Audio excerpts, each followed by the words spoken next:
Welcome to our exciting tripping! Sana mag-enjoy kayo! Nandito tayo ngayon sa SM Mall of Asia at tayo ay pupunta sa Lancaster New City, Cavite. Tara na!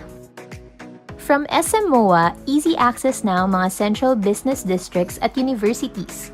Marami ditong sakayan going to Makati, BGC, Manila, Parañaque, Alabang at syempre, pa Cavite.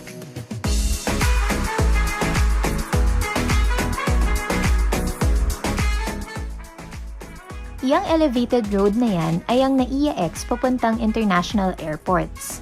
Part yan ng Skyway para madaling pumunta sa Manila, Makati, BGC at south of Metro Manila. Kita nyo naman, konektado ang NAIA-X at Cavitex. Ang Cavitex ay isang well-maintained highway na connected to Las Piñas, Zapote at ibang parts ng Cavite. Ang Cavite ay isa sa mga fastest-growing at industrialized provinces dito sa Philippines.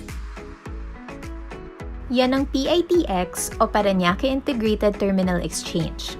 Very commuter-friendly kasi ang mga bus dito ay pupunta sa mga important Metro Manila at South Luzon destinations. Special ang Lancaster New City kasi may sariling lane dyan sa PITX. Halos every hour, merong bus na pupunta sa Lancaster New City. Ang ganda ng panahon. Generally kasi, ang climate condition dito sa Cavite ay ideal para sa business at relaxation din. Ito ang unang toll plaza na madadaanan natin. Kung may car kayo, pwedeng kumuha ng RFID para mas mabilis ang pagdaan sa mga toll gates. Yung card, pwede mong i-load automatically sa credit card o sa beep card machine sa transport hub ng Lancaster New City. Ito po ang Bacoor exit.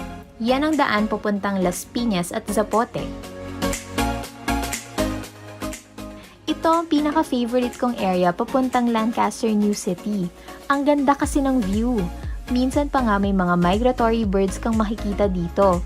Pag nandito ako, feel ko parang nasa ibang bansa ako. Ito naman po ang Kawit Toll Plaza. Nasa Kawit ang Aguinaldo Shrine, kung saan nag-declare ng Philippine independence from Spain noong June 12, 1898. Yan ang exit papuntang Cavite City. Tayo po ay pa-exit na ng Cavitex. O diba, with the major road networks, hindi mahirap bumiyahe pa Cavite. Mas bibilis pa ito kapag operational na ang Calax. Ito ay isang mahabang elevated road na kakabit sa Cavitex. Ang good news, magkakaroon ng Calax ng open canal exit na sobrang lapit sa Lancaster New City. We are now approaching Centennial Road. Mula rito, super accessible na ang Lancaster New City. When you turn left dyan sa Cavitex Motors, pwede mong matumbok ang Lancaster New City. May wet market din pala dyan. Makikita mo rin ang SM Imus pag dyan ka dumaan. Diyan sa kaliwa daw itatayo ang Green Hills of Cavite. I'm sure masarap mag-shopping dyan. Isa pang access to Lancaster New City ay ang Phoenix Gas Station. Actually, siya ang shortcut papuntang Lancaster New City. Pero ang dadaanan natin ngayon ay yung dinadaanan mismo ng mga bus. Dito may Andox at may Chowking. Ang daming establishments nandito, no? May Burger King at Jollibee. May McDonald's din. Diyan pala sa tapat ng Jollibee ang sakayan papuntang SM Mall of Asia. May Wilcon Depot din doon. Kakaliwa tayo dito sa pangatlong access road papuntang Lancaster New City, ang Kalayaan Road. Tumbok niyan ay Advincula Avenue na ang dulo ay Lancaster. Sa kanan ay mayroong Pure Gold, isang supermarket option mo kasi mayroon ng malaking Shopwise at Save More sa Lancaster New City. Yan naman ang San Pedro Calungsod Medical Center for inpatient and outpatient health services. Pero sa loob ng Lancaster New City, meron na ding HealthWealth Medical Clinic for outpatient care. May Watsons at the Generics Pharmacy. Pag nakita nyo na yung Center Island, malapit na kayo sa Lancaster New City na isang complete township. Lahat kasi ng kailangan mo nandyan na sa loob. May school, may work opportunities, may community mall at may parish church.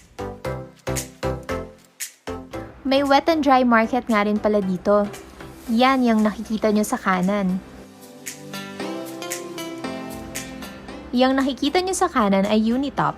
Pwede ka ding mag-shopping dyan.